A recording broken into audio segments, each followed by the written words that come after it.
Chapter 1: The King and the River. The story begins far from the equatorial forests, where vines bleed latex and rivers run silently toward the Atlantic. It begins in a European royal palace, where a young prince watched the world beyond his borders with an intense and restless gaze. That prince would grow into King Leopold II of Belgium.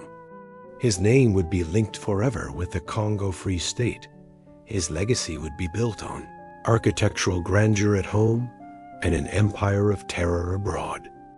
This review follows him from childhood to the end of his reign. It then holds its gaze on the years between 1885 and 1908, when his private African domain became a machine for forced labor, hunger, and systematic cruelty on an enormous scale. Chapter 2: Early Life in Belgium. Leopold Louis Philippe Marie Victor was born in Brussels on 9 April 1835. He was the eldest surviving son of Leopold I and Queen Louise Marie of Orleans. The boy grew up in the new constitutional kingdom that had broken away from the Netherlands in 1830. He was the Duke of Brabant from childhood, and he wore a uniform from an early age. As with many princes of his century, the army offered him a ladder of rank and responsibility. He became a sub-lieutenant at 5, and by the time his father died in December 1865, he held senior rank and a very firm view of Belgium's needs. He believed that a small state could gain stature and security through trade, shipping, and colonial possessions.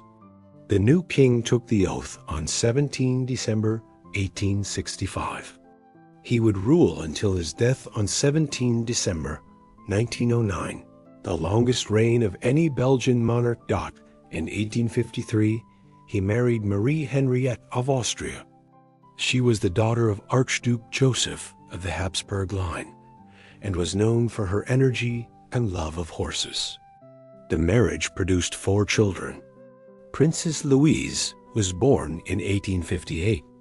Prince Leopold, Duke of Brabant, was born in 1859, but he died at 9 years of age in 1869 after falling into a pond and developing pneumonia.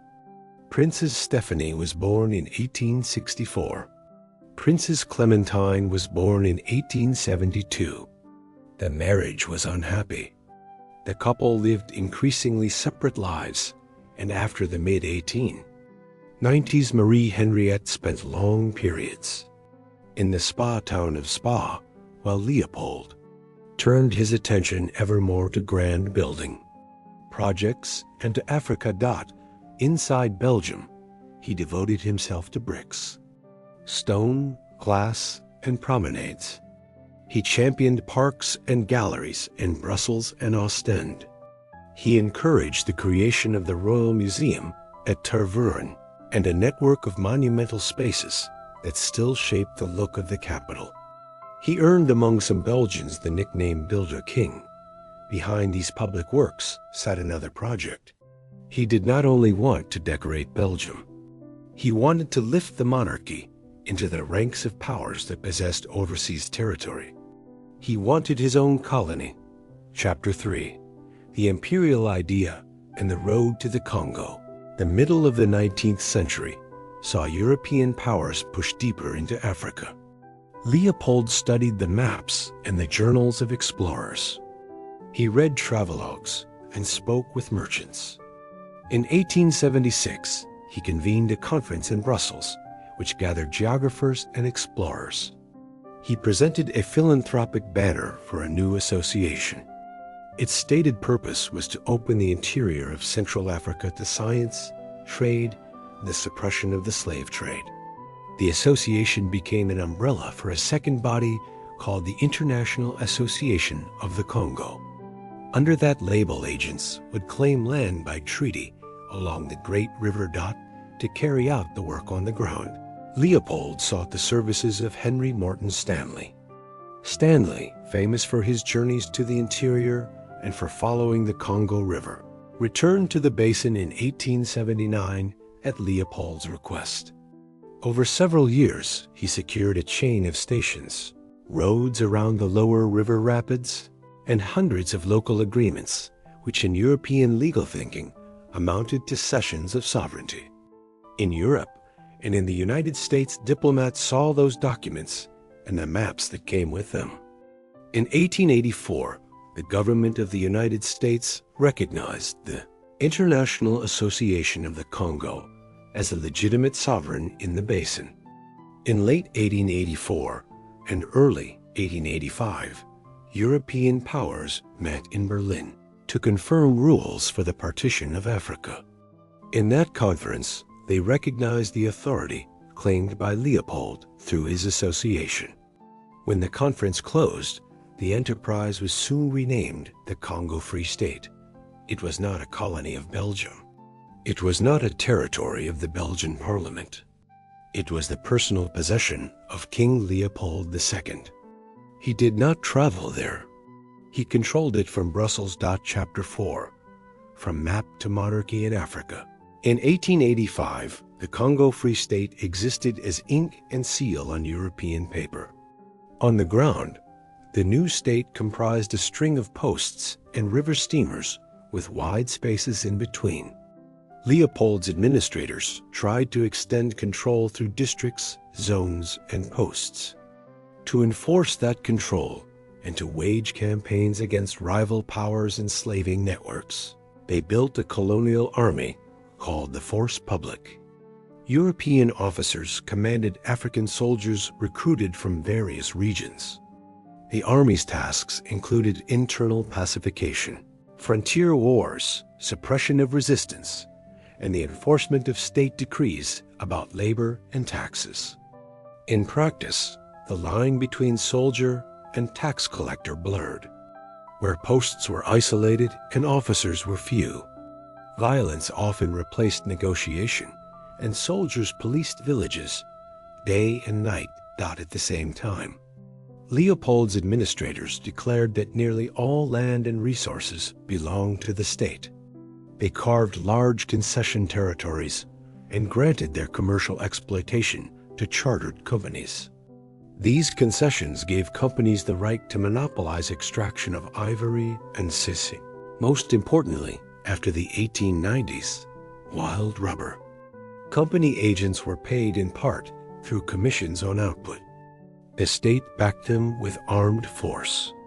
The system created intense pressure to find more rubber and to deliver it regardless of the human cost.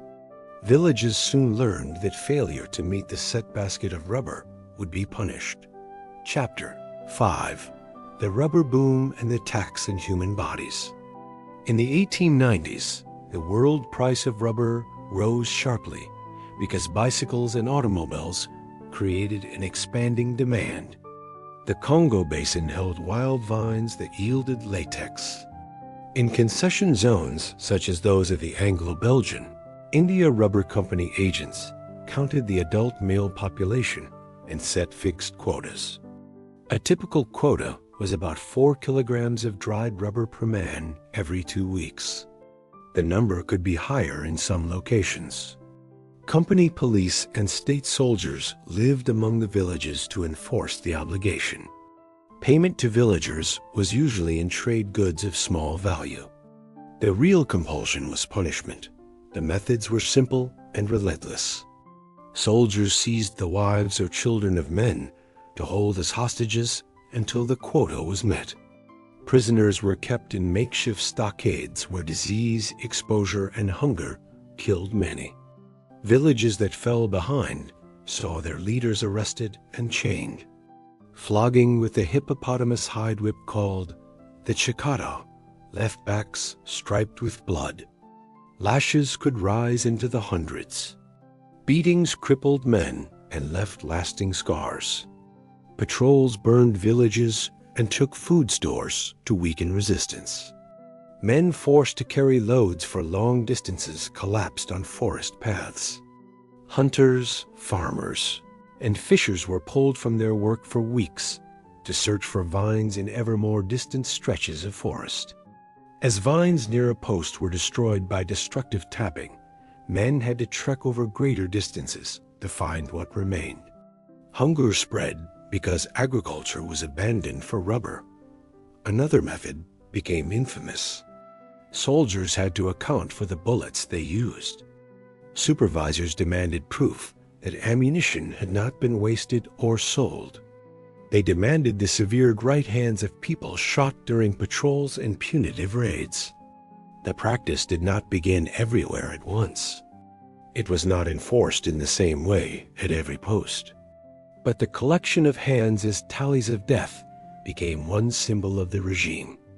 Missionaries and travelers saw baskets of hands and wrote about them. Photographs taken by visiting reformers showed children and adults with mutilated limbs. Each image froze a moment that repeated across a huge territory as a daily method of rule. The power of those images and reports ignited outrage in Europe and the United States. Chapter 6. What the numbers can and cannot say. We can count some things with care. We can measure rubber shipped and taxes received. We can trace dividends paid to concession shareholders. We can read the records that survive of trials and military reports. We can list the size of the colonial military at certain moments, and we can identify the companies that operated in the basin. Other counts are harder. There was no full population census at the beginning of the Free State period. The first major census came later in the 1920s. That means any estimate of how many people died from violence, forced labor, famine, disease, and flight must be reconstructed indirectly. Scholars compare later population figures with early traveler estimates and with scattered village counts. They examine records of abandoned villages and missionary tallies of baptisms and burials. The result is a range. Some early writers proposed that as many as 10 million people died or disappeared in the generation of Leopold's rule. Later demographic studies argue for lower, but still enormous declines, sometimes in the range of 1 to 5 million lost over several decades. Even the lowest end of this range represents a shattering loss of life. What is not disputed is the mechanism. Forced labor, collective punishments, hostage-taking, whipping, sexual violence, burning of homes, flight into the forest, famine and epidemics of smallpox and sleeping. Sickness together crushed communities and broke the rhythm of birth and survival that had sustained life along the river for generations. Chapter 7. Voices. From within and from outside, from the earliest years, there were observers who tried to tell the world what was happening. In 1890, George Washington Williams, an African-American traveler and writer, published an open letter to the king that accused his agents of crimes against humanity. In the years that followed, Protestant and Catholic missionaries sent letters home that described severed hands, hostage camps, and the whip. The American Presbyterian minister William Henry Shepherd wrote of seeing piles of right hands collected by state soldiers. British and American reformers gathered these and many other testimonies and turned them into a sustained campaign. The most persistent and effective of them was E.D. Morrell, a shipping clerk who noticed that the Congo line carried out rubber and ivory but sent inward guns and ammunition. He founded the Congo Reform Association, and with the help of the British consul Roger Casement put the story of the Congo before the world. Casement traveled through the basin in 1903 and 1904. He gathered statements from witnesses who described floggings, shootings, kidnappings, rape, village burnings, and the collection of hands as proof of killings. His official report to the British Parliament in 1904 rocked European opinion. It was a diplomatic document, careful in language, but devastating in its collected facts. Under pressure, the Belgian Parliament forced Leopold to appoint an international commission of inquiry. That commission traveled in the Congo and confirmed a pattern of abuse. It named officials and affirmed that the regime relied on terror to drive rubber production. In the publicity that followed, individuals were tried and a few sentences were handed down. The structural system of forced collection and punishment, however, continued until surrender of the Free State to the Belgian state in 1908 forced a different legal framework. Chapter 8, a single scandal that became a picture of the whole. One incident captured European attention in the 1890s. In January 1895, a Belgian officer hangs Charles Stokes, an Irish trader and former missionary, after a summary drumhead court. The officer accused Stokes of selling arms to enemies of the Free State. Stokes died without a proper trial. The outrage in Britain and Germany pushed the Free State to try the officer, and although he was acquitted after appeals, the affair convinced many that the Free State acted above any law that Europe recognized. The Stokes case did not reveal anything new to people who lived in the eastern Congo and along the river, but it helped turn distant diplomatic opinion into a steady campaign that pressed Leopold where he was most sensitive. The Salons and Parliaments of Europe. Chapter 9. The King at Home. Sacred Stones and the Human Zoo. While these events unfolded in Africa, Leopold cultivated a very different image inside Belgium. He sponsored parks, monuments, arcades, and seaside galleries. He linked his name to urban transformations that tourists still admire. He filled the new museum in Tervuren with objects from Central Africa and with displays that promoted the idea that Belgium was bringing civilization to its African subjects. In 1897, he mounted a colonial exhibition near the museum grounds in which several hundred Congolese were displayed in constructed villages. Visitors walked past railings and looked at people who had been transported from the equator to a European summer to serve as living proof that the Congo was being reformed by a benevolent ruler. Several of the displayed men and women died during the exhibition. The show was a triumph in attendance and a disgrace in its treatment of human beings as exhibits. It was also a signal of how hard the king worked to shape the narrative of his African venture for the Belgian public. Chapter 10. The Anatomy of the Concession. To understand the daily reality of the Congo Free State, one must look closely at the structure of a concession post. A European agent typically lived at a post on a river. He had a staff of sentries and workers.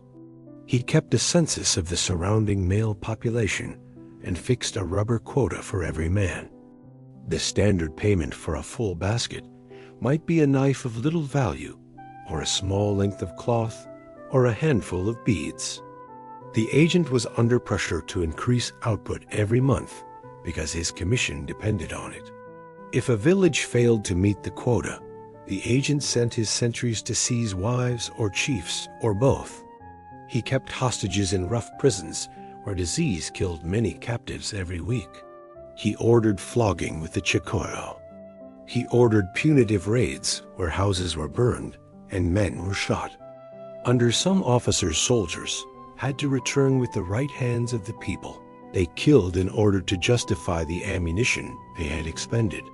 The quotas were so heavy that men abandoned farms for the forest. Women left plantings to search for food. Children starved. Vines near the posts were cut and destroyed. Each season, the rubber grew farther away. The post then had to expand its reach or move, which meant more patrols, more arrests, and more war against the people who lived there long before the posts existed. Chapter 11. The Force Publique and the Language of Fear. The Force Publique began as a military instrument.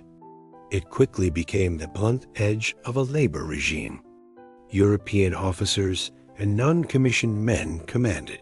African soldiers who had been recruited from varied regions or handed over as conscripts by chiefs.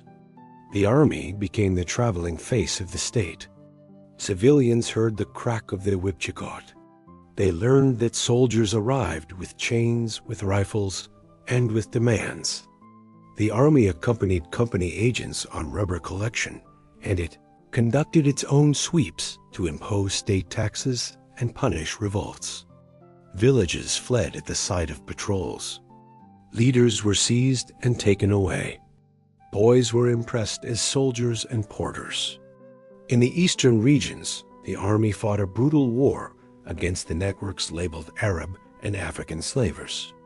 In the western and central regions, it fought a war against any village that could not or would not deliver rubber.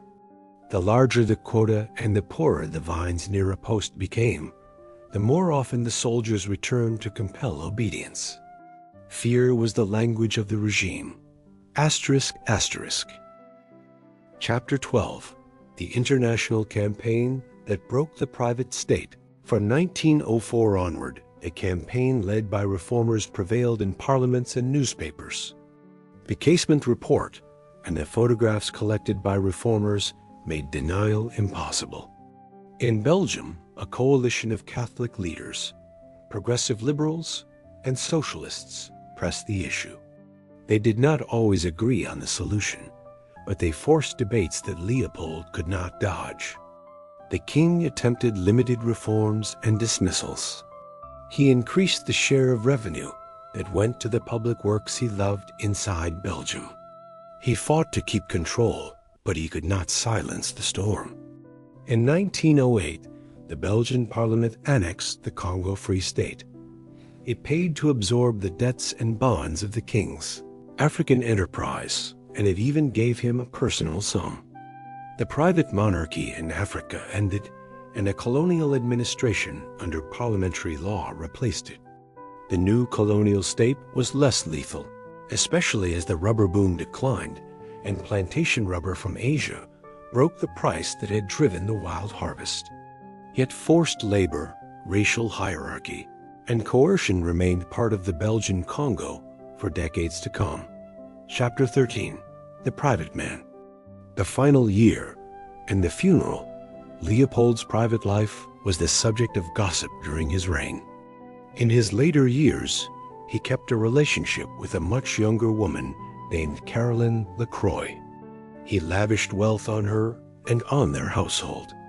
Near the very end of his life, he went through a religious marriage that had no civil standing under Belgian law.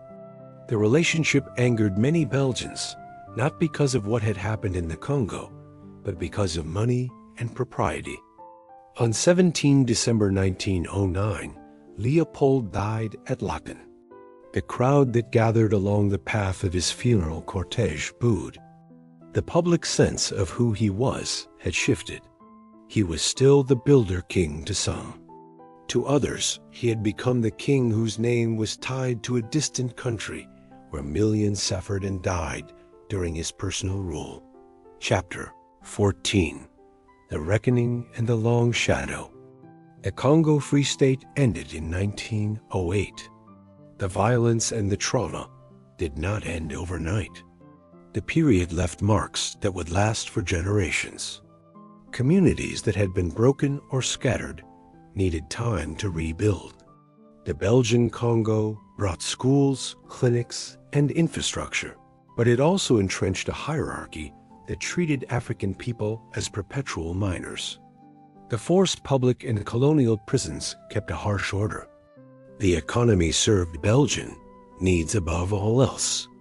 In the far future, after independence in 1960, the young state would struggle under the weight of the past. Scholars have shown that places exposed to the most intense rubber concessions suffered lasting deficits in education, income, and trust. The memory of the Free State period remains a core chapter of Congolese and Belgian history. Museums have changed their displays. Statues have been defaced or removed. New exhibits examine the old human zoo and the propaganda of the past and acknowledge what those spectacles tried to hide. The debate continues over how to name what happened, how to count the dead, and how to address the legacy in the present. Chapter 15. What happened in the villages? Told without euphemism, to understand the Congo Free State, one must refuse euphemisms. Women and children were taken from their homes to force men to bring rubber. Some died in the rough stockades of disease and hunger. Men were flogged until the skin opened and the muscles tore.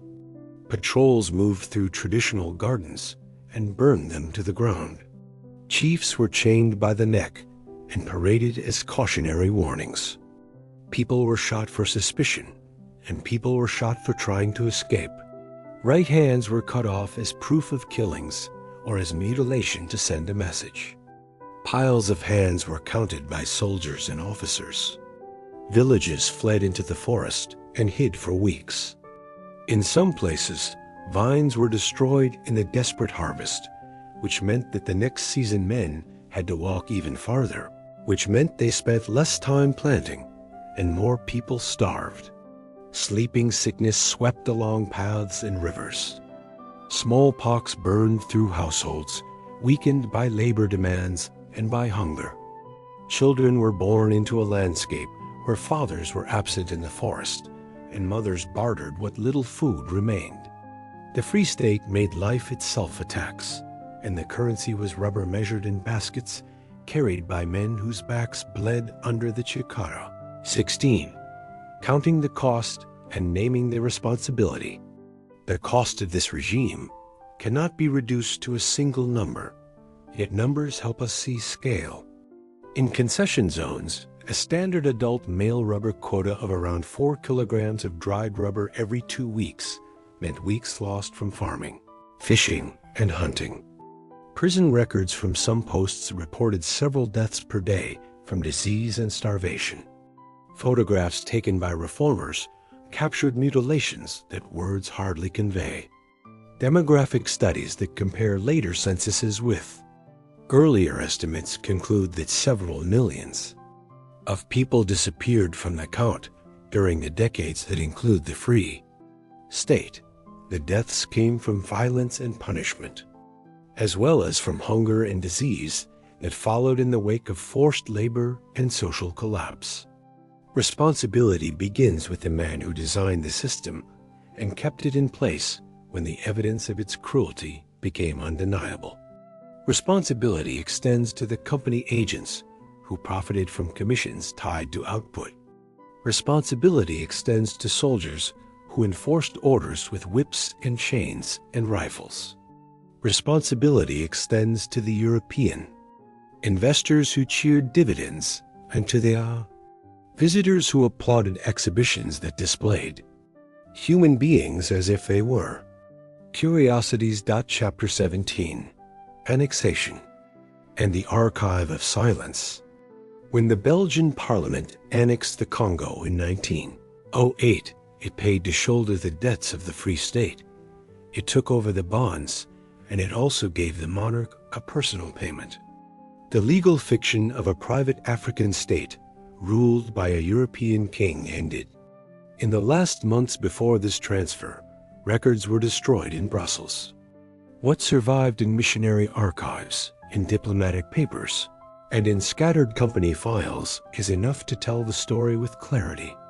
It is also incomplete. Much will never be known because people who faced whips and rifles did not leave written testimonies in their own hand.